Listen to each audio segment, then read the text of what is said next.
And we're back. Guess what, guys? What's up? Zuck just released that NFT. No, he didn't. No, he did. Shut up. What is Stop. It's an old baseball picture of him, like a baseball card that he has of himself. He's released it because they just launched like the NFT marketplace, whatever you want to call it, on Instagram in 100 countries. So to celebrate, Zuck has a picture of himself. Are you capping right now? No, I'm not capping. That's for real. So hold on. The Zuck NFT. Yeah, but Instagram just today released 100 in 100 countries. I think so. It might have been today or very, very shortly. How did I not see that? I knew they when were looking for testing it. news? Yeah, same. I knew they were testing it, but I did not see it released.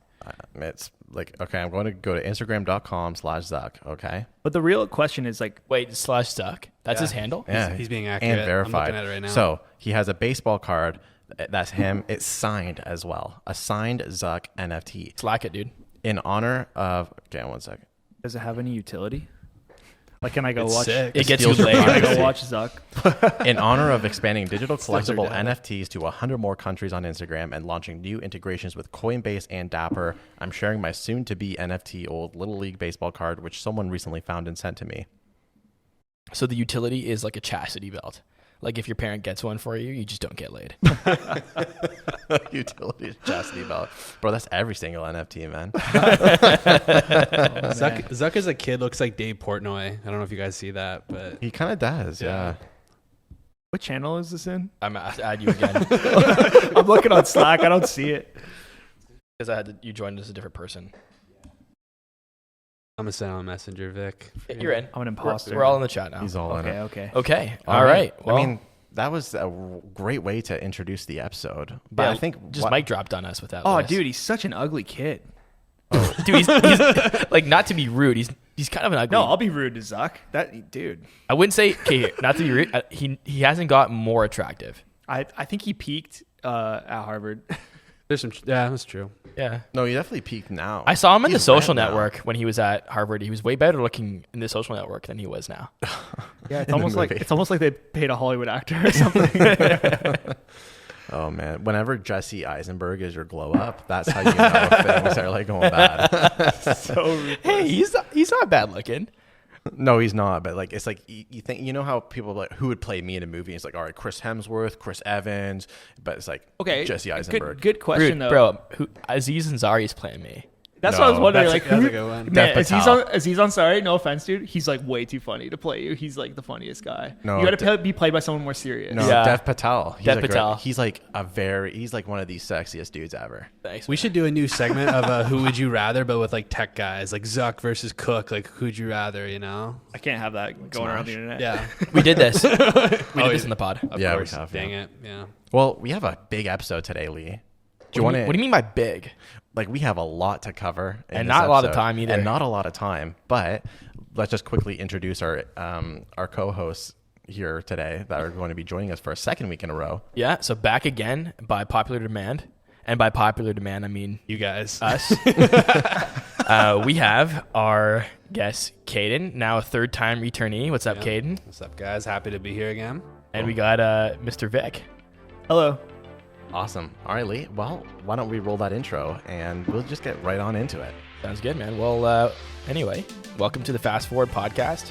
My name's Lee. I'm your co-host. And I'm your co-host, Lewis, and welcome to the fastest growing podcast in the universe.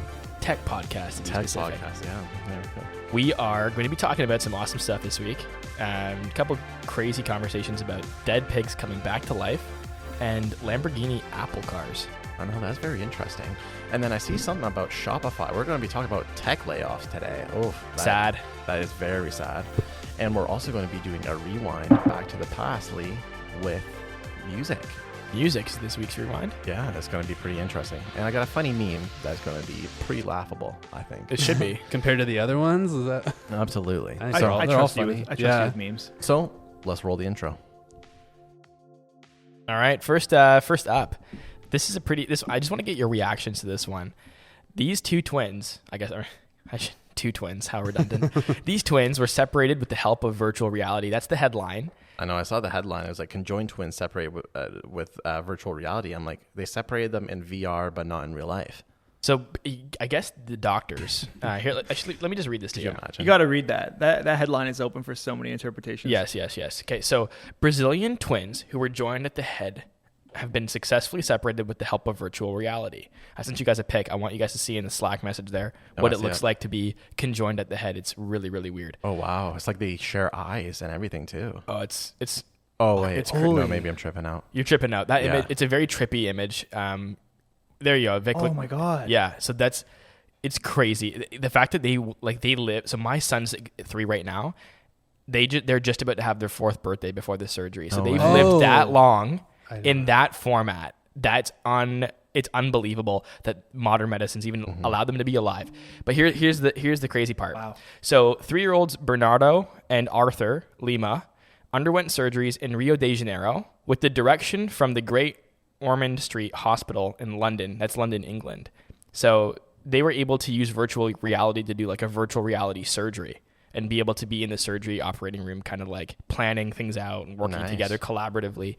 The lead surgeon described it as some space age stuff. This is actually one of the most complex separation processes that have ever been completed.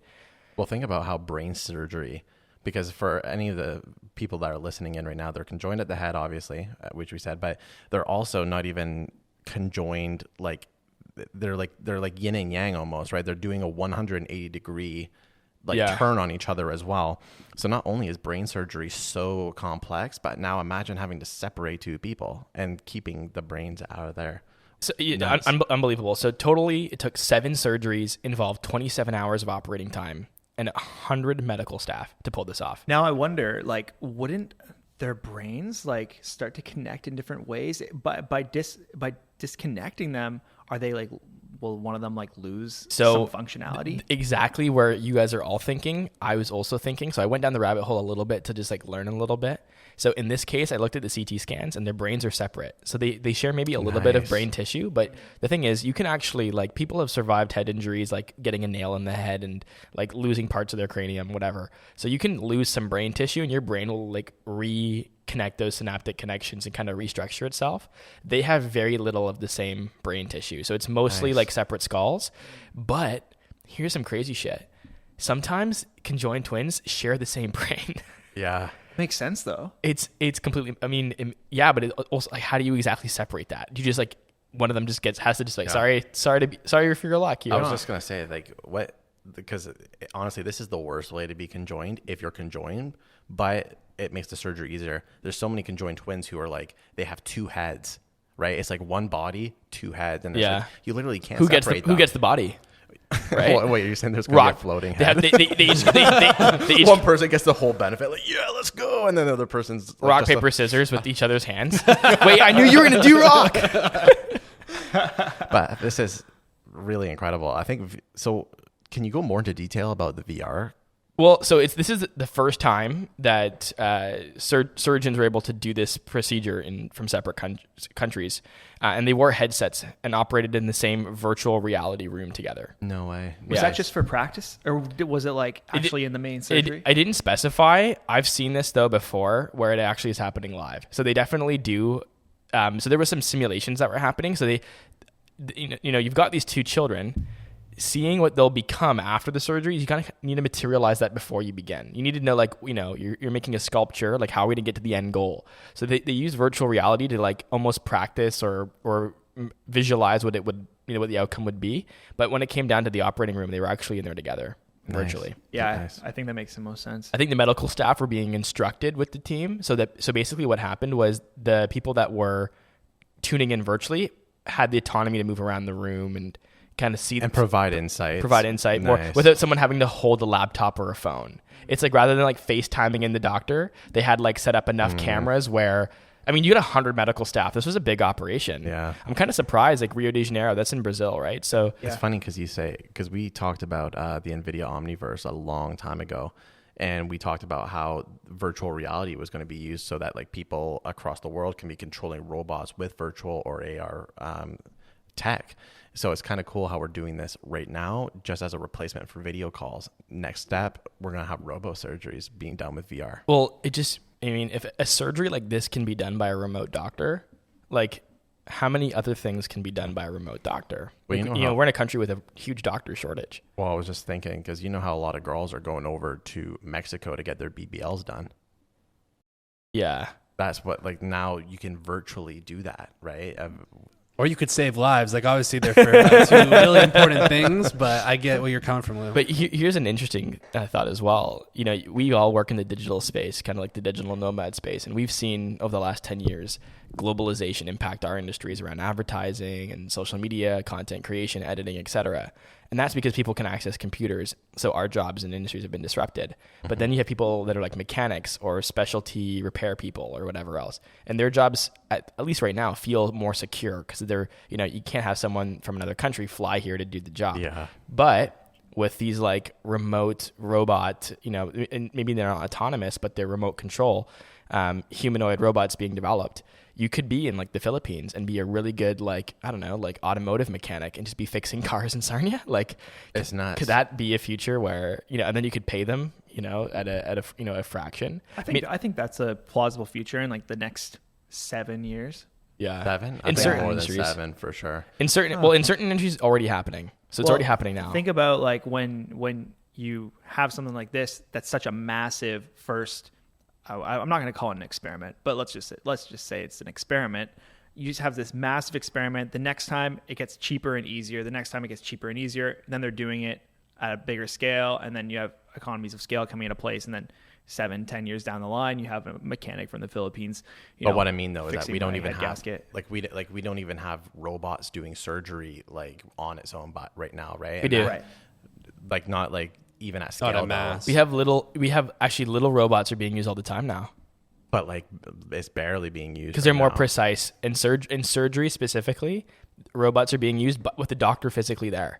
So the doctor's like, I want to make the incision from here to here, and then the robot will do it just because it's got a more stable hand. Yeah, but like that's still local. That's still not even technology that's being used now, right? Like, sorry, it's being used, but like not at it. Not in mass. Yeah. So that's why I'm saying maybe like give it 15 to 20 years, and I think this is going to be something that's going to be much more commonplace. Common. Yeah. I think it takes time for it to be common because not only does the tech become valuable, but then the tech has to be accepted.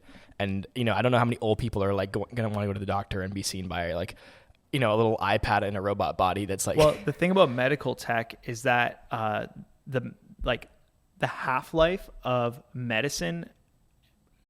What's the word I'm looking for? The half-life of medicine. What's that word I'm looking for? Help me out. Medical innovation, technology. Innovation, technology, research, and just like implementation only has like I think it's a 2-year half-life.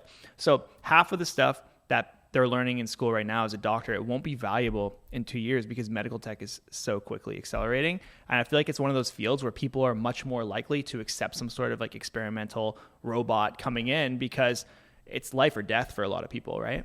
Yeah, so it definitely is a huge market. So that's why I'm thinking like the idea of a mechanic from the Philippines fixing your car, maybe that's like 60 years out. But the idea of a doctor from Ireland seeing a Canadian patient, I think that's closer because the demand for healthcare, there's so much money and also the supply demand issues. So probably healthcare, energy. I could see people at like, nuclear power plants that are, using South Korean engineers that are more knowledgeable to help them with developing, same thing in China, right? I think they're putting up like 400 nuclear power plants in China. So tons of specialty that's going to be coming from there. Are they going to fly to America to help with those projects? Are they going to be able to come in like remotely through like, HoloLens person VR, using VR or whatever, right? So I think that in those big industries, I don't think we will feel that anytime soon. One thing that was kind of funny, I don't know if we talked about this on the podcast, but Freshii started hiring. Yeah, we did the Philippines, like the no, Philippines. from Brazil. Yeah, because it's the same time zone, right? Oh, yeah. From South America, they had these. You'd go to Freshii, like in Toronto, and request a bowl, and at the cash register, there's like an iPad and like someone on Zoom, and like Pedro is like gonna answer your questions and like serve you, and he makes the bowls on the POS system. Yeah.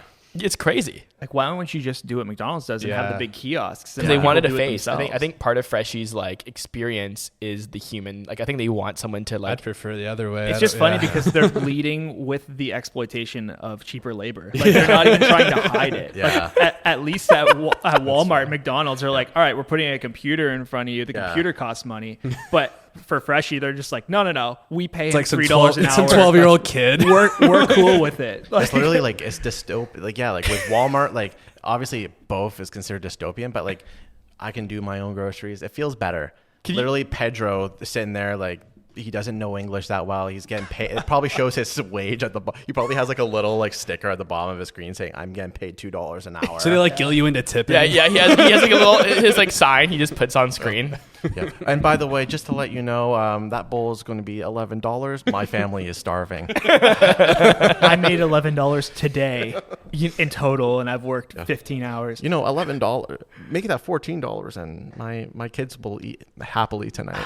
How weird would it be if you walked into Walmart and then there was like an iPad on wheels at the end of the aisle, and you just went and like tapped on its shoulder, and it just like rotated, and it was like some person from Argentina that was like, "Yeah, I can help you find the beans." Dude, they're so dude.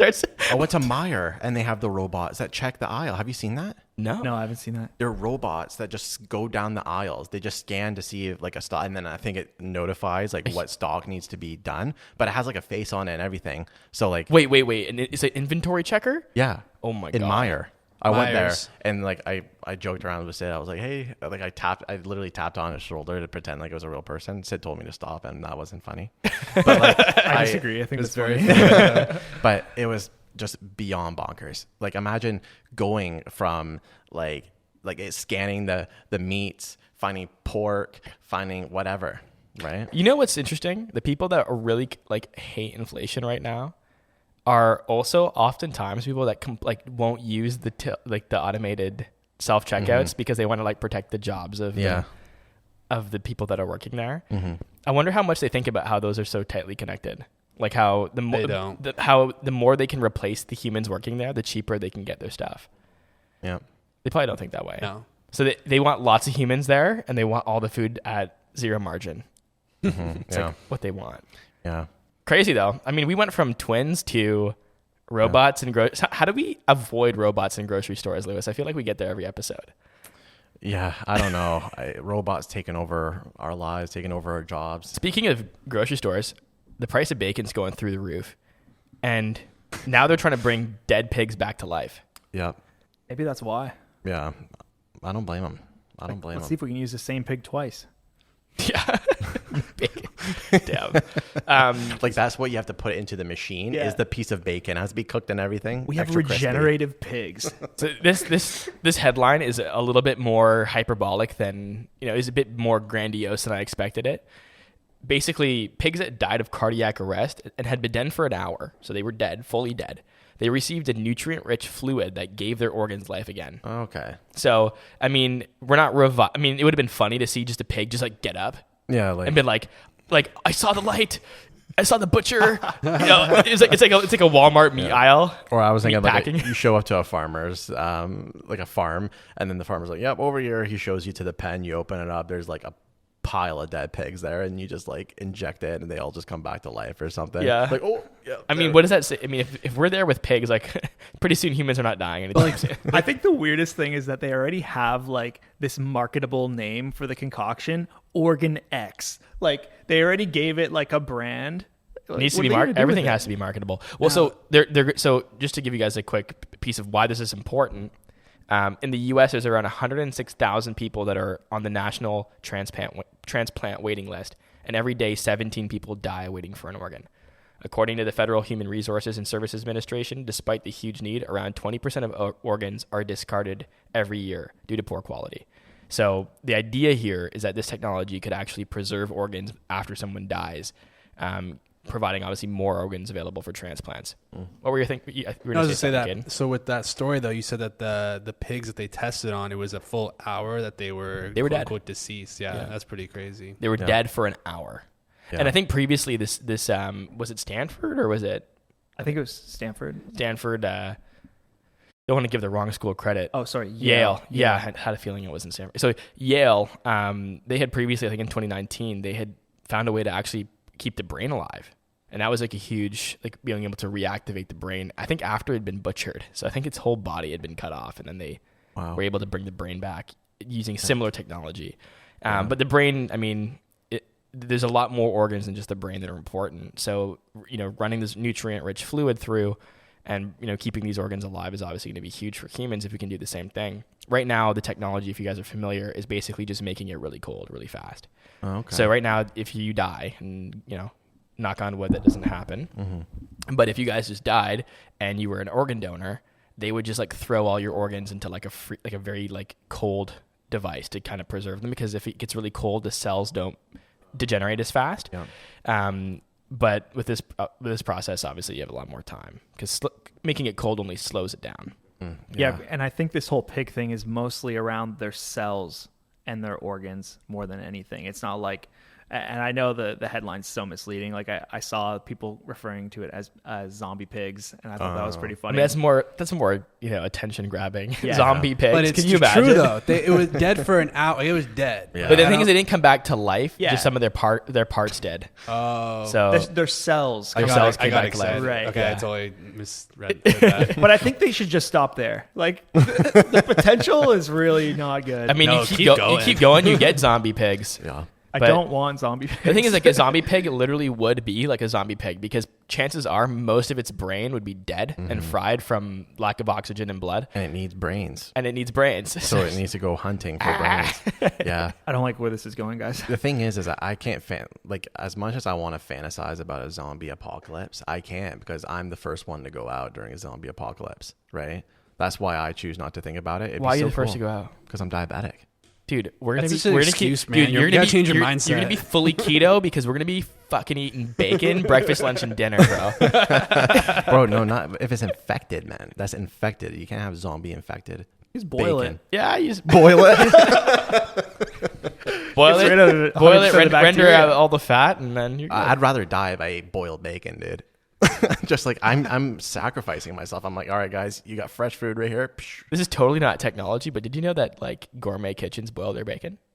No, they don't. Yeah, they do. Are you serious? I'm being dead ass. Are you just saying that? No, I'm being dead ass. I tried it recently. If you type in on YouTube boiling bacon, it's a very common way to get the chicken or the bacon to be super tender without burning it. And then basically you boil it for very, very short period of time. Then all the water evaporates, and then you fry it. And it's how gourmet kitchens do it. Keep that to yourself next time. Actually, I want to try that. I'm going to try that. I did it. The bacon didn't taste as good, but it was a better texture. It was weird. Anyway, Speaking of better textures, what is the best texture on a car? I like the feeling of the grill. Yeah, some people would say that they love the feeling of a Lamborghini, which Apple agrees with. Apple cars. Have you guys ever heard of this? So I wouldn't go out and say Lambo Apple cars just yet. We're speaking. It's all clickbait here. So You're like a fake news podcast. yeah. You're like, fake news. So Apple first was going to work with Hyundai.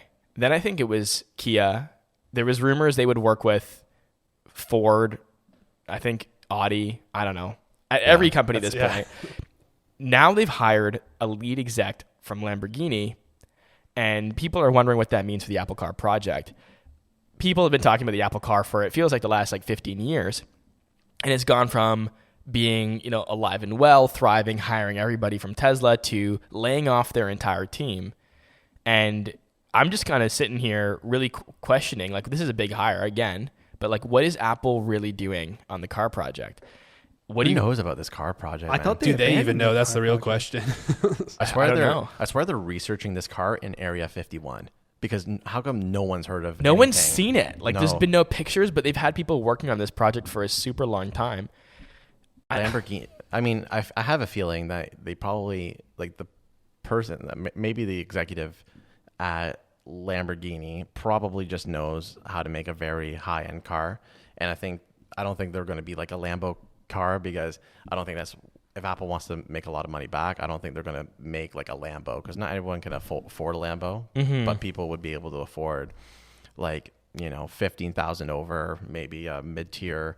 I don't think Hyundai. Apple will go 15,000. I think. No, sorry, not 15,000 total. I mean 15,000 over, maybe 40 to 50 grand USD. Oh, okay. Yeah. That's like a Model 3 level car.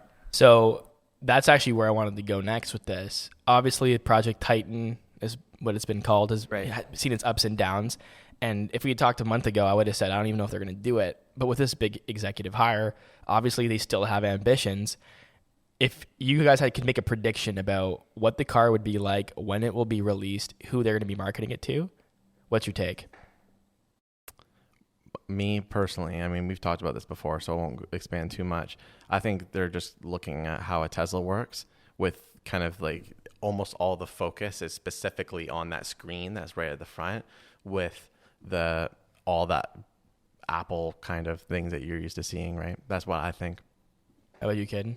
I just think, again, they're in that Tesla area, but it's the same thing where they're going to keep hammering the ecosystem where I might be like, you know what, I'm thinking about Tesla, but you know what? This car really pairs well with my Apple Watch. Like literally that will be a reason for people to buy a new Apple car, which is just insane to me, but will be actually one of the reasons. Yeah, I think the same thing. It'll be optimized for the ecosystem, and the user experience will be all about, right when I walk into the car, it knows my iPhone and everyone else's iPhones. It's all automatically connected. Imagine going to a charging station and it automatically like takes it off your Apple Pay, right? I feel like too, they're probably gonna like do some really next level shit and be like, it's powered by water or something like that instead of just EV. Yeah.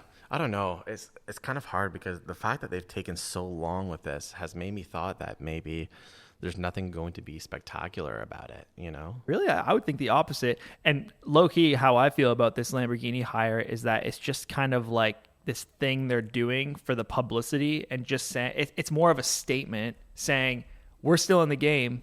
We just made this hire. Instead of actually showing what they're working on, they just make a hire, it goes public, and then everyone's like, oh, they're in the game still. I think it's mostly like Apple just needs to, like when it comes to Apple becoming the world dominator, they need to have their thumbs in every single pie they can imaginable. I think they understand that Tesla and the electric vehicle market is still a small industry, so they just want to be able to get something out. Kind of like how when they released the Alexas and the Google Homes, they made the HomePod. No one really has the HomePod, but if you have a HomePod, you can, right? Could you see Apple coming out with like a $20,000 to $25,000 car, like how they have models of the iPhone, right? Where there was like, you can have like, here's the cheaper version with less features, or you can have like your iPhone Pro or whatever. Like having those ranges where there's like a truly affordable vehicle for the masses, like a USD, like 25 USD.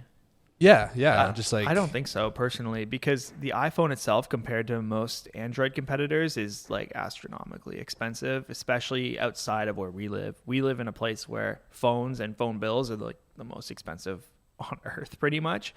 So if you bring it over to a European or an Asian market, iPhones are this crazy luxury that really not a lot of people have, because they can just go get, a Huawei or like the 100 other competitor brands that are all Android. So I don't know. It's just like, could most of Apple's customers truly afford a car at that Tesla price range? They'll make it. And so here's my thoughts. Exactly. Okay, so Apple historically, every time they enter a new category, charges an extreme premium. Like when they first came out with the watch, when they first came out with the AirPods, the headphones, like they always charge. In my mind, it feels like double what the market charges for the thing. iPhones, yes, over time they've been able to scale it down, but I think that's been anchored on the premium brand, because even though they have more affordable phones now, when you think iPhone, you think expensive product, and that's actually something they want you to think. It's not just about the margins. They actually want you to, it's why they choose the premium materials, so that they can charge more, so that they can say that they're expensive, because luxury is part of like the brand with Apple, which is why remember when they did that stand for like $1,000? That like was like a $1,000 stand for a monitor, or the $100 wheels or something. $400 wheels, right? Those decisions, they knew it would only affect like 1/1000th of their customer base, but it would anchor them as a super high value brand, which is why they made those decisions. So to enter the car market, Caden makes a great point. All the people that can afford iPhones, can they afford that? And I don't think that's what's going to happen, because like how many people that own iPhones can afford a Tesla? Do you think many. that not many? But I think that people can justify it if they're like, well, it can, I get reduced prices because it's an EV and it connects to my Apple Watch. Here's the thing. Here's the thing right now. If you took Android users and iPhone users globally and looked at the value of car and how much money they're spending, the people that own Apple phones are typically coming from Western countries, spend more money on their car payments, whatever. So they're going to spend more money on their cars. But Apple entering the ecosystem, my prediction is the car is going to be $150,000 to $200,000.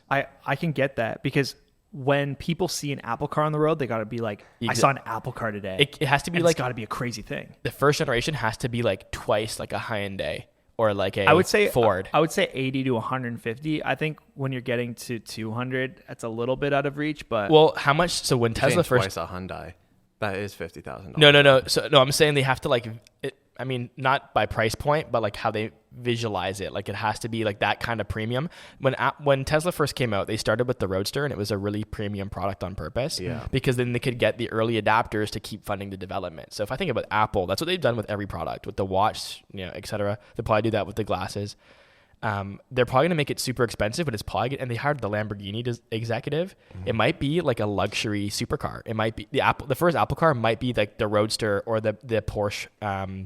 EV that came out. Okay. Is there a potential that with Apple's customer base that so few will actually be able to afford this luxury car that there's a potential where it's like, I don't even care about this. It's not even in my reality to buy this, where the hype could potentially die down and it just kind of gets lost in the shuffle. It's just I'm not saying it's a statement. I'm saying it's just a question. It's a good point. I think they're going to jack off to Apple car wallpaper until they can afford one. I think there's more people that have a lot of money that they don't know what to do with than you'd naturally think. Everyone in Silicon Valley, all your favorite YouTubers, they're all going to have like Apple cars, because it's going to be a business expense at that point. It's going to be a flex, right? And they can write that off and just say, oh, I need it for my business because I'm an influencer, whatever, right? That's how Tesla did it, really. Yeah. Right? Then the rappers started doing it, right? So Jaden Smith with Model Y, doors flowing open. So I think Apple can't come in lower than Tesla did. And Tesla came in with two $100,000 plus cars, right? The Roadster was like well over, it was like 200,000. I don't know, forget. It was like really expensive. The Model Y came out super expensive. Yeah. So I can't see Apple coming in lower than that because I agree with that. Not their mindset. But we'll see. They could bring out like something super affordable and flip the switch on me. I don't think they're trying to make a mass market vehicle. It just doesn't make sense. To start. Yeah. Well, I hope they make some affordable because a lot of people are losing their jobs right now. But it's not the market though, right? Like it's not what they're going to be meant for. Well, Vic, right now there's an ad market decline dragging Silicon Valley down. So will Silicon Valley be able to afford these Apple cars when the whole market is tanking? Will it bounce back or evolve into something else? So here's something that's interesting, and all of us can kind of present some opinions on this. So let me actually read the companies to you. Twitter, Snap, Google, Apple, and Microsoft, and Meta, all reported, above anyone, Meta, all reported that shrinking advertising budgets, a result of the recent market downturn and economic uncertainty, has impacted their businesses' bottom lines. And a lot of them are reporting losses in their earnings.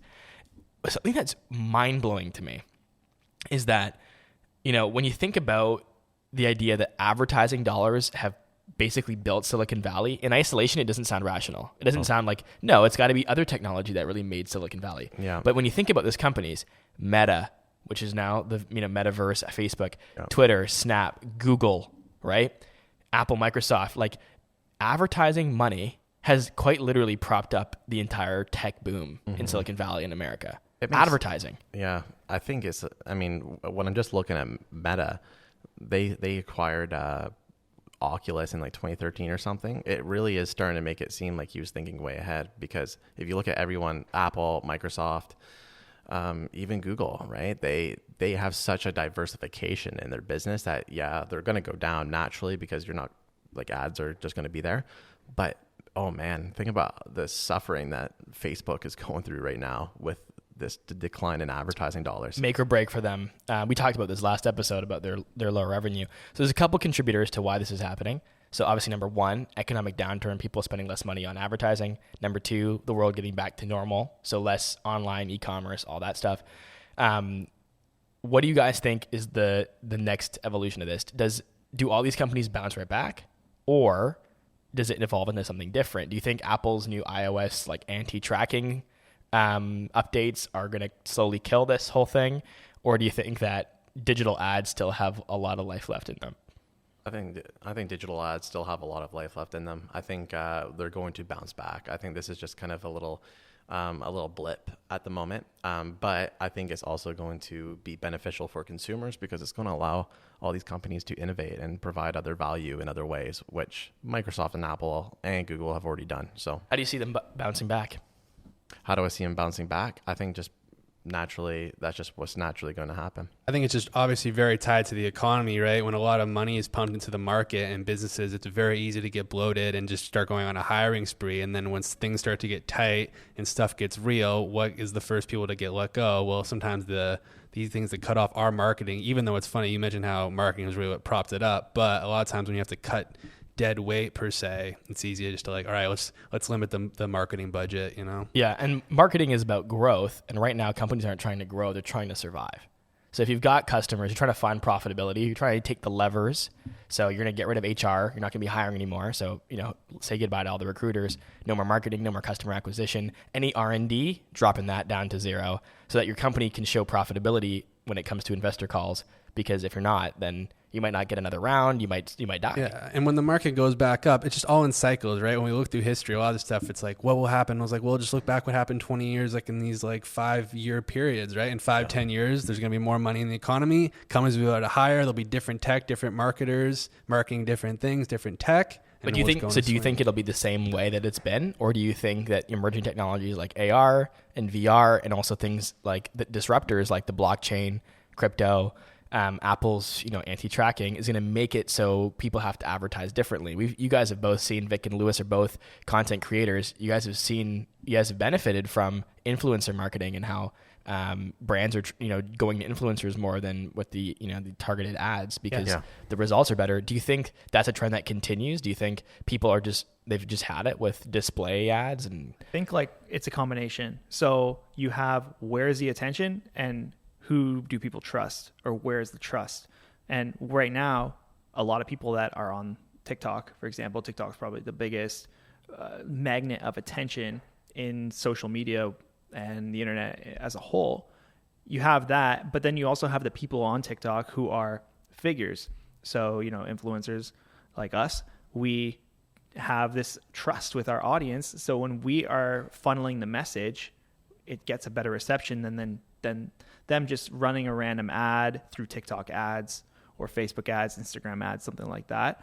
I think that's the two most important variables. Where's the attention and where's the trust? And where those two things are is always going to be changing. So it's going to change. I think 100%.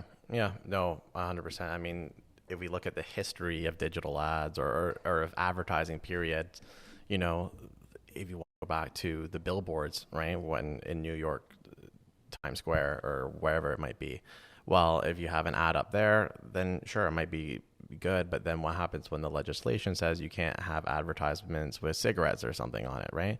Well, then you've just completely, like, your whole business model has kind of crumbled. And that's just kind of like what we're seeing here with like anti-privacy. We've also seen kind of a sentiment towards advertisements as being bad as well. But influencer marketing has always changed a little bit as well. Has always been roughly the same, right? You would pay for a spot for like Mr. Rogers to say something, who, you know what I mean, back in the day, whatever. But I do agree with you, Lee. I think the majority of the future of these companies is going to be in their diversified areas. So like maybe Google is going to see a huge play in their new Pixel phones. Maybe they're going to have a market dominator, like not market dominator, sorry, but like a huge market domination of Androids, and then with Meta and the metaverse, etc. So that's what I think personally. Interesting. How about you, kid? What do you think? Yeah, well, I think to the original question, well, it's of course going to look different. That's what tech is, right? And I think Vic's right where the core stays the same. It's where the attention goes, right? So it will be usually how is marketing through stories and individuals is how we connect. It's just going to be on different platforms. Like TikTok will probably look a lot different. Who knows if Instagram will even be a thing? Most likely there's going to be something with AR and VR. So yes, it's going to be different, but the core principles of marketing will be the same. Yeah. I think attribution, finding customers specific to your product, that can't go backwards. Can you imagine a world where there's let's just imagine the government says you can't track people anymore for ads. So we go back to like the TV days and we're all seeing the same ads on TV. Yeah. It's not that you wouldn't even find relevant, right? It's so ineffective. It makes business more difficult, which obviously hurts the economy. It hurts employment. It hurts productivity. But I don't know. Like some part of that seems kind of nice. But like even the idea of not seeing ads that are designed for you, not being followed and tracked. I feel like it's always been designed though to a degree. Like even with TV ads, imagine back like in the 90s or 80s, if you were watching ESPN, I'm sure that the marketing departments they were like, Always. okay, let's sell grills because there's a bunch of dads watching this, right? So it's always been there to a degree. It's just now it's very designed specifically, and the tracking is very intense. But I think that's actually kind of good for the consumer because we don't have to see all of these other things that are irrelevant to us. Yeah. Like I want it, like if I'm working out all the time and I see a Gymshark ad, I'm like, cool. Yeah. I kind of was thinking I want that anyway. And now I get a coupon code because they're trying to promote to me. Right. I think that's something that Google and Facebook maybe don't. I mean, they probably know this, but they don't talk about it, or people don't talk about it enough, is that the way that they change the ability to target customers actually, in a trickle-down effect, has radically improved everyone's well-being. Because here's an example. If I'm a company and I have the lion's share of subscribers to my website builder. So I'm GoDaddy, and I have a website builder, and everyone knows me because I've dominated domains, and I'm GoDaddy, so I'm famous, and everyone knows what we do. All the customers are going to come to GoDaddy because they know the name, and it's going to be so hard for Squarespace or Wix or Webflow or whatever to get the customers in the first place. So it makes it so that GoDaddy doesn't feel as incentivized to innovate because they don't need to. But when you make it so easy for businesses to target customers, it also then challenges all the incumbents to be more competitive in how much value they offer. Yeah. So just giving that one mechanism to the market, which is just this like consumer brand connectivity at a very high level of attribution and awareness, automatically made every product and service in our country, in our society better. Oh, it definitely in a crazy way. Yeah. Well, think about, because back in the day, if you were to start your own like energy drink when like it was just Red Bull and Monster or something, then think about all the capital you would need just to like advertise your product, right? Otherwise you'd be freaking toast. Now, I mean, obviously still hard in that sector, but now you have a chance because you can advertise. You only need like $100 and you're good to go, versus like how much does it cost for a Super Bowl ad? Like multi-millions, probably more back then than it does now. So it's easier for people to play the game, and by having more people at the game, it makes it, players have to be better. And you see that in e-commerce, like at the start of the pandemic, everyone was migrating over to Shopify, and Shopify ended up leveraging Facebook ads, connecting it directly to it. And now anyone can go out, start this like micro type of business, run super targeted ads, and they can make it. Yeah. It's not just about these huge corporations. And Shopify actually, a good example of this that kind of relates specifically to what we're talking about with advertising. I had recently read an article that showed a graph, and it showed where Shopify ultimately, and we'll get to the story in a second, they had to let go of some employees. But they had made a misjudgment about the trend. So basically e-commerce is on this like curve, and it's been on this curve for over a decade. And when the pandemic struck, it just spiked like 5 to 10 years ahead of where it was supposed to be. Yeah. And they hired thinking that was going to stay. And what's instead happened is that spike has now returned to the mean, meaning now we're pretty much where we would have been if COVID never even happened. Yeah. So people just regress back to their old buying habits, which is kind of interesting to see. Like, trends are just really hard to disrupt, even with something like COVID. Part of me wonders too, like give it another year or two. I wonder if we're going to see it jump back to the old spots, because right now it's almost like we're in a state of nostalgia for previous, like, how things used to be. Yeah. Like, I've been stuck in the house for 2 years. Now I want to go on vacation. Like I'm almost like right now, Sid and I, because we were stuck in the house for 2 years, like we've been traveling more recently. I know this guy has as well, Caden. He's been all over the place, but that's because he haven't been able to travel. But I wonder when that stops, it's like, all right, you know what? Amazon just was easier to order groceries, or Walmart. And people go back to what's more, and that's a good, so maybe looking at the rate of adaptation, it might have increased. One thing to think about too, is we're talking about these companies that have tanked or regressed, but they're only regressing based on a year ago, same quarter. So here's an interesting number. Google was only increased its advertising revenues by 11% compared to 62% the previous year. But that was during super liquid markets that were super inflated and full of stimulus, and during an internet e-com boom. So did the company are these companies all failing, or are they just kind of returning back to where they should be? Well, you have so much less money entering the market because we're drawing back the amount of money that's being produced. So because, like you said, there's more liquidity in the market last year, less liquidity this year. Obviously, we've seen that with asset prices across the board. Everything's come down from previous highs last November, and that's going to affect everybody because a lot of people have lost a lot of money, especially, you know, people where I live on the internet and crypto, we've lost a lot. Like, you know, some people have lost everything, and that affects everything else that we purchase. That affects the mentality of purchase. And I guess right now, Rolexes and all these other really expensive luxury watch brands are getting liquidated like crazy, and prices are coming down, and they're pinning that actually on the big crypto crashes that just happened. Yeah, because all the crypto bros bought all their Rolexes. Now they're like, oh shit, I have no money. They have to sell them. Yeah, so that's what's happening right now. I think it's just what happened is that because we're all inside, we were forced to use the technology companies, right? We were forced to see the ads. We were forced to more time on screens, buy the video game consoles, whatever. And like you said, we're kind of back to a normal spot here where, and this is where the layoffs is happening, because now that they're dealing with like, what was there? It was like a 10 times boom, right? They needed to hire 10 times the amount of staff. And then a lot of people kind of overcompensated, thinking, oh, this is how it's going to be for the next little while. They did that, and now we're back to, like you said, the mean average or whatever it is.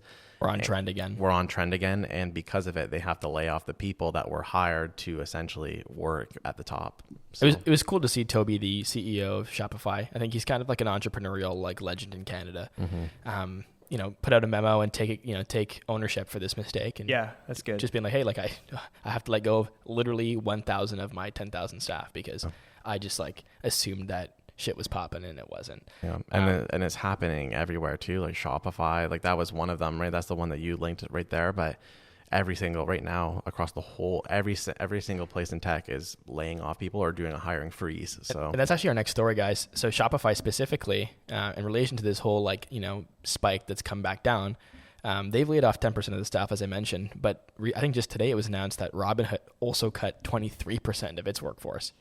A quarter. And this is something that we're seeing across the board. Companies all over tech, like Lewis mentioned, are letting go of. Coinbase too. Coinbase, BlockFi, a ton of crypto exchanges and everything like that are laying off. They probably didn't get laid off, dude. They probably just killed themselves. Maybe definitely a mix of both. I mean, like this is obviously a little bit alarming because you look at tech being kind of like the big industry that's been employing a lot of people in our sector. And it has trickle-down effects, right? Lewis's audience is all developers, and Vic, obviously, you work in crypto, which is obviously so intertwined with technology. You know, what are you guys reading here? What signs do you guys think are being, you know, shown here? I mean, obviously the signs are layoffs, but what does that mean for us in the short term? Do you guys have any predictions about, you know, where this is taking us and what that looks like in the next couple of years? I think personally that a lot of these exchanges, Robinhood is technically a broker, Coinbase, BlockFi, all of these places that are laying people off, I think a lot of them are going to end up merging and combining. We're already starting to see that. FTX founder, Sam Bankman, he's a young billionaire and he owns now 9% of Robinhood and he wants to buy the whole thing. He also, he recently bought another exchange. He's the reason that crypto hasn't fallen further because he's given massive line of credits, like $250 or $250 million line of credits to these pretty much insolvent crypto exchanges and centralized DeFi platforms that they're going to go under and they're going to take everyone else with it. So he calls it, stopping contagion, but someone like that coming in and just buying up all these cheap assets because I'm pretty sure they only have like 10 employees or something. 25 or something, yeah, Steve. And they just work in the same house. I was going to bring him up, and it's funny because his name's Sam Bankman. Sam Bankman-Fried. And now he literally is the bank Sam man. Bankman-Fried. Yeah, Freed. Oh, I was going to say Freud. I was like, dude, he's freaking a psychologist as well as a freaking blogger. Now he literally is the bank man for these guys. Oh, yeah. Like, hey, Sam, we need you to bankroll us. That's where I see it is all these people who were lean when it was crazy. They weren't making these huge bets. They were just stacking cash and building a war chest. They're going to come through and just be like, you're mine, you're mine, you're mine, you're mine. Consolidate.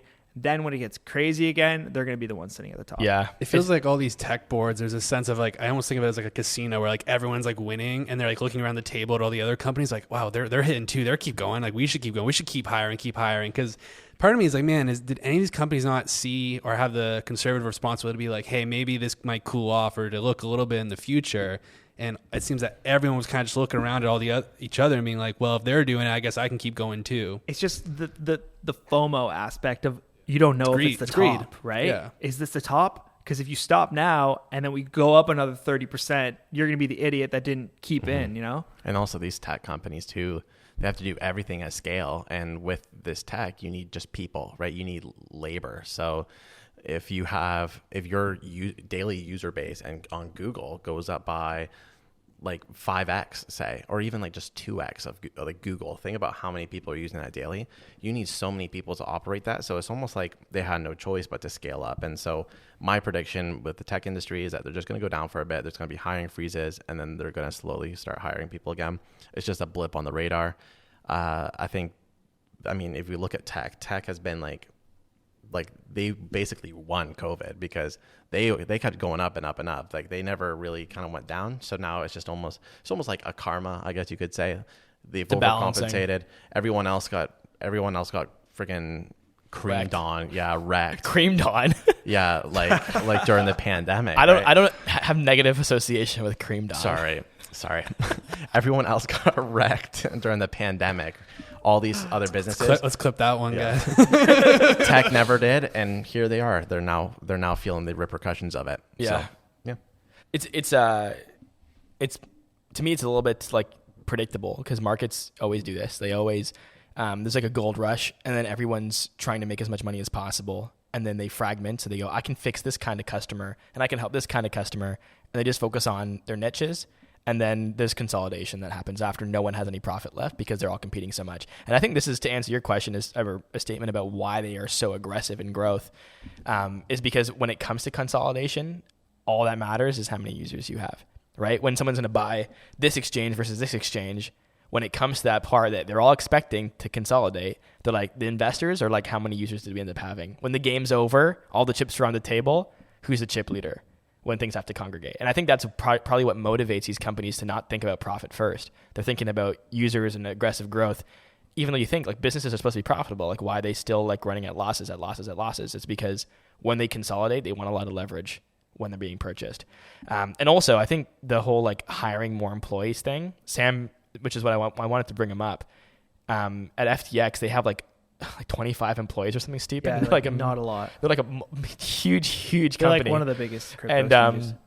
I think he was doing a keynote and someone had asked him like, do you think that you're doing something fundamentally different, or are all the other tech companies doing something fundamentally wrong and broken? And he said it was the latter. He was basically saying all these tech companies have I think he said it was like orders of magnitude more than you even perceive. I think it's like 25 times more engineers than they need. Is like how he was like, so he's like, they've all way overhired, and they've lost the ability to be productive with little. They're not lean, you know, they're like very like bloated. And he kind of basically said like, yeah, they're all going to be toast in situations like this. And then lo and behold, I didn't even know he had bought like a massive stake in Robinhood, but yeah, they bought BlockFi already. Oh God. Yeah. So that was like a few weeks ago. Damn. And then they were going to buy Celsius, but they took a look at their books and then it later came out that the reason they didn't was because their books were completely insolvent, and there is a $1.2 billion hole in the books where it's just, they don't know where the money went. Oh my God. Yeah. They were so poorly managed, Celsius. It's scary, actually. It's really scary. Well, it's like scary how, I mean, that's a rabbit hole for another day, but it's scary how like people, like we're putting our money into this. This is what happens when you have non-regulated exchanges, right? It's a nice thing about owning a home. Like, I think people that are like have $100,000 in crypto and don't have a property, to me doesn't make any sense yet, because like your crypto's nothing. My house I can still live in it. You know what I mean? like your crypto wallet, your NFT is worth as $1 now. It's not even worth the gas fees to sell it. Have you seen that meme where it's like the McDonald's employee? It's like one of those memes where they're kind of poorly drawn. It's a McDonald's employee, and he's like, they don't know he used to be an NFT millionaire. It's like you got nothing to show for it. Even if your house goes down in value, like you still have somewhere to live. You gotta know when to went to move it over to a different asset class, like I did, and I haven't lost anything in all of this. So, I mean, I've lost some, but I'm not in the red. You didn't get wrecked close. like a lot of people Not did. even close. They put all their eggs in one basket. And that's not smart. I always rebalance when I see too much. Do you guys know who else got wrecked? Who? Radio. Radio. Here, guys. Sweet. Did video kill the radio star? Television. Oh, What do you got for us, Lewis? So let me know if this three-letter acronym rings a bell. MTV. Oh yeah. Heard of it. All right. So, standing for Music Television, launches on cable TV. What's the date today? What is it? It's August 4th today. August 4th. On August 4th, 1993, I believe it is. Sorry, that was that. Yep. And as most people know, after the introduction sequence, the first video played was "Video Killed the Radio Star" by the Buggles or by the Wait, that was Bugles. actually the first video that played? I Yeah. did not know that. That's a that's power pretty cool. move. That's a power move. It's like, Yeah. we're here and we're going to fucking kill big you. dick energy. Top G energy. Yeah. But here's a lesser known fact that the second song that played was "You Better Run" by Pat Benatar. So "You Better Run." So video killed the video killed the radio star, and then "You Better Run." So like they definitely were. So it was a flex and then a threat. Yeah. Right off the jump. So It's an alpha move. So MTV had an immediate impact on the music industry and was an iconic symbol of the technology-driven 1980s. So I just want to say that how fast did television stay here for, and how fast do you guys think the next social media is going to be killed? Well, that was 1993. So that was like just the year before. Is that right? 1993? All right, I or? might be wrong here. Let It's me click gotta on be. the link. That was like the year before you were born, Lewis. That was a year after I was born. I'm older than MTV, guys. No, sorry, 1981. Okay. Yeah, I was gonna say because like Michael Yeah. Jackson's Thriller, like wasn't that? part of that? I was gonna say. Obviously, So, wasn't even around at all. so we're looking at like 40 years. 41 years ago. Yeah. So I would say it wasn't here as long as you would have assumed. I mean, I think back then they were probably thinking it had a longer lifespan than that. But like, how often do you guys watch TV now? Never. Like, when was the last time you had a cable box in your house? I have an Android box. I don't use that. But you often. use that to like access like Streaming illegal platforms. streaming platforms, right? Actually, I don't have one. I pay for all my. I don't pirate. I have Bell Fiber TV that I pay for. So, I mean, I think it was like 3 years ago that I had actually a cable box, or 4 years ago. And it was only because Kayla wanted to watch a few shows that were only on cable, I guess, live. But it was such a waste of money. Oh yeah. And you Big know waste. what? If Hulu came to Canada, there'd be no questions asked. Does Hulu have live TV? Yeah. Oh, like live sports too, or Yeah. it's ESPN, Like right? ESPN, yeah. And Hulu. That's dope. Yeah, I think Because it's Disney. 40 years. I mean, looking back on it makes sense when you understand the internet. Yeah. But But I think, also look at the exponential like curve of how things innovate so fast, right? when is Much TV's channel going to close down? Has it already is it still running? Much Music or MTV? Or, Yeah, Much Music is still a thing, I think. Is MTV different than Much Music? Are they? It's kind of like the I feel like they Canadian must version have of it. transformed now into some sort of like complex style, like just. I'm assuming they're now a social media type platform versus a TV type platform. Yeah, Much Music is on TikTok. Actually, I saw them. Okay, because Yeah. if they did die, it would be fun to be like internet killed the TV star and make like a remix. on Yeah. that. Well, I think it did anyway. They can make that song now. Yeah, but they're not dead though. They found a way to transition. Well, to be fair, Radio still exists technically. when YouTube came out in True. 2006, they should have just immediately made that song, because like if you did it now, it's like, oh wow, nice one, dingus. You know what I mean? Yeah. Like anyone can see that one coming. Nice foresight. You're 12 years late. Yeah. What do you think something that we do now that's going to be totally like wiped out in a few years? I hate to say this, but I feel like laptops. I can see that. I think so too. Twitter Spaces. Not in 5 years. I think in 10 years laptops are gone. Gone? Yeah, you're probably right. But I think in 5 years, I can like people like me, because I don't know. I'm trying to think like, am I the only person that would like really benefit from a laptop nowadays? Like all the Office suite, it can be done online. So most Office people can just use an iPad. Yeah, but I don't think that the iPad, it's just a type of laptop without a keyboard in my mind. I mean, I think it's more the ability to work anywhere without having to carry any hardware. Just imagine you just have your glasses, they're super slick. You're at Starbucks and you just start typing on your table, and there's like a hologram keyboard. Sure, yeah. And then you've got your. But that's what I'm saying. I'm saying like big bulky devices like this. I mean, yeah. I hate to say big bulky because this is pretty slim. I already do like 80% of my work on my iPhone. Like I don't need a computer. I could never be on my phone that much. That actually sounds kind of shitty. I don't, but I could. Oh, you could. Okay. I could. Yeah. Like every application that I use on my computer to work, not every, but almost, is accessible on my iPhone. I'm still more productive on my. I can type faster and I can see more stuff. Better interface. We talked about as well though. I think in a previous episode that Adobe released some like Photoshop for the web, right? So then we have Canva or Figma and Canva that both use like extreme top of the line web technologies to make it run almost native. And now with code as well, like we can now have like code editors within our browser now too. So it's really getting to the point now where even for developers like myself, I might be able to just, because all the power is being done on the cloud anyway. Right.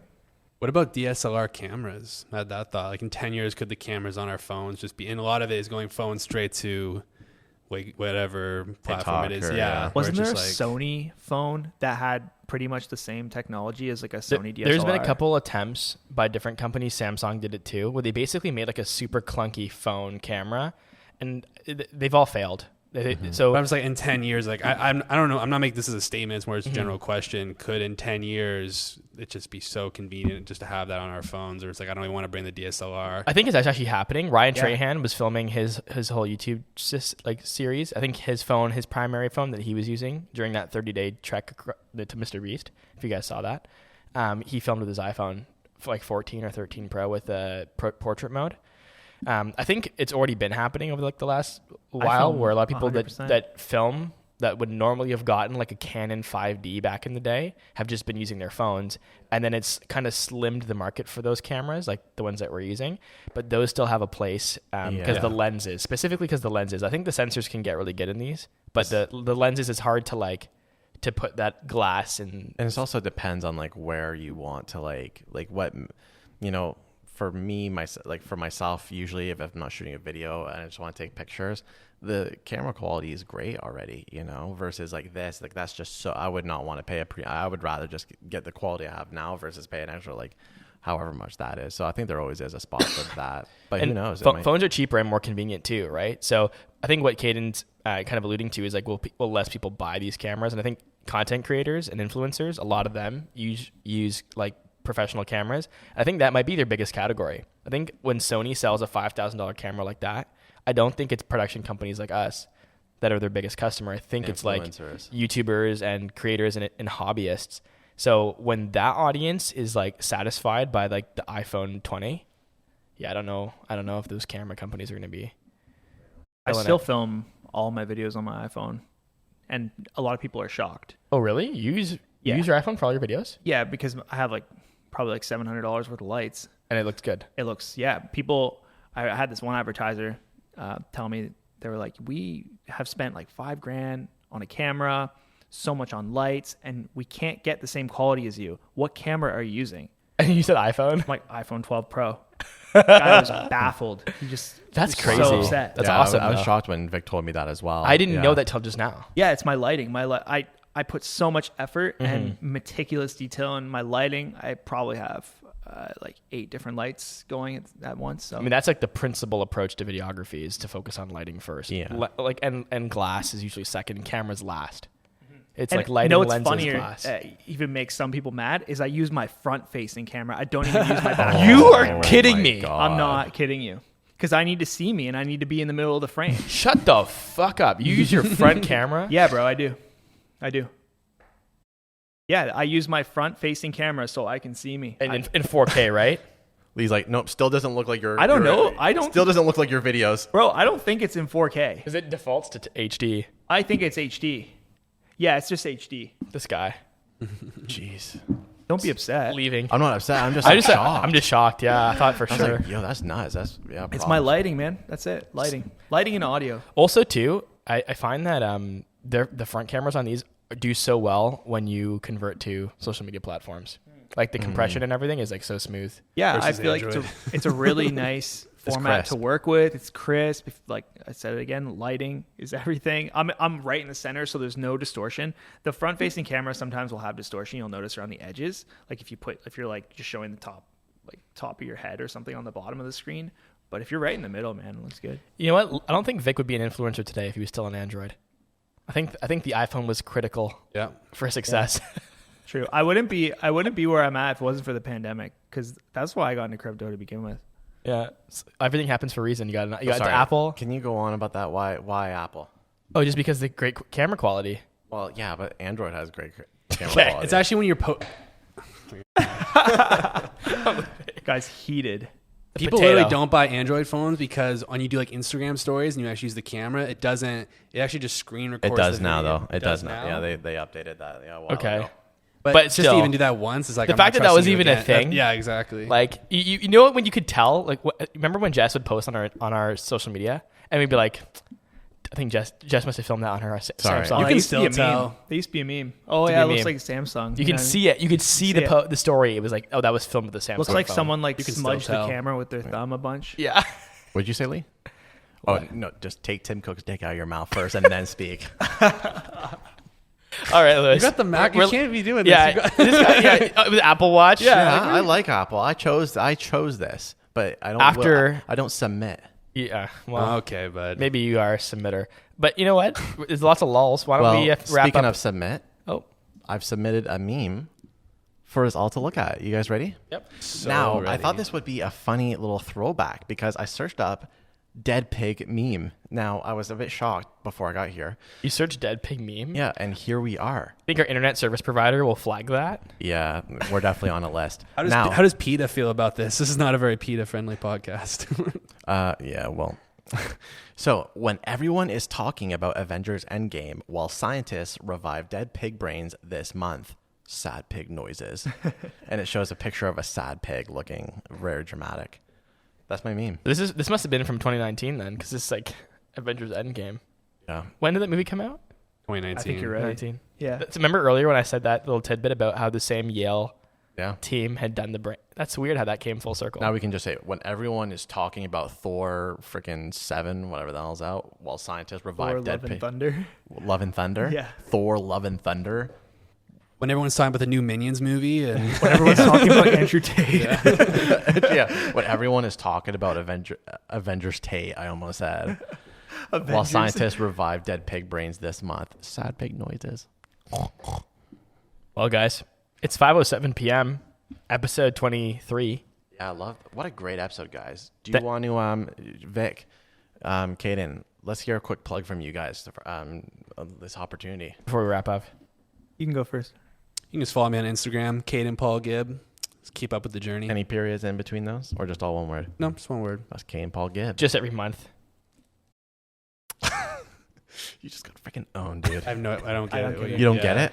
Any periods dude. in there? I said every. Dude, double Oh. own, man. Jeez. You just got owned, dude. You know That was what? disrespectful. Sorry. I'm not. You know what? I could get into a whole thing about gender. I'm not even gonna. Get the hell out of this podcast, man. You just got owned. Okay, Oh. Vic. Shaves his You head just and puts the assume my. sunglasses. No, I'm not gonna do it. All right, Vic. VicLaranja.com. LARANJA.com. Spelt how it sounds. VicLorange.com. Thanks for joining us, guys. Yeah. That was 2 back-to-back episodes. Love that, guys. I love that. It was I love fun. that so much. Down to do more later if you guys want. Yeah, let us know in the comments if these two should be recurring characters in the story of the Fast Forward podcast. And if you don't want us on, don't say anything. Yeah, we don't want to hear your negative feedback. If you don't want us on, tag me. I'll battle you. It's all good. 1v1 quick scopes. 360. All right, well, thanks for listening, guys. Don't forget to give us a review on all the podcast platforms and follow us on YouTube and TikTok and Instagram for some short form clips. Me and Lewis have decided now that we've done 20 episodes, we're going to double down on the shorts and grow this podcast. And you can help us do that by sharing with your friends and listening to the pod. Awesome. Thank you very much, everybody. And yeah, make sure you listen on Spotify, rate us 5 stars wherever. You already went through this, Lee. I did. Love it. No. See you guys.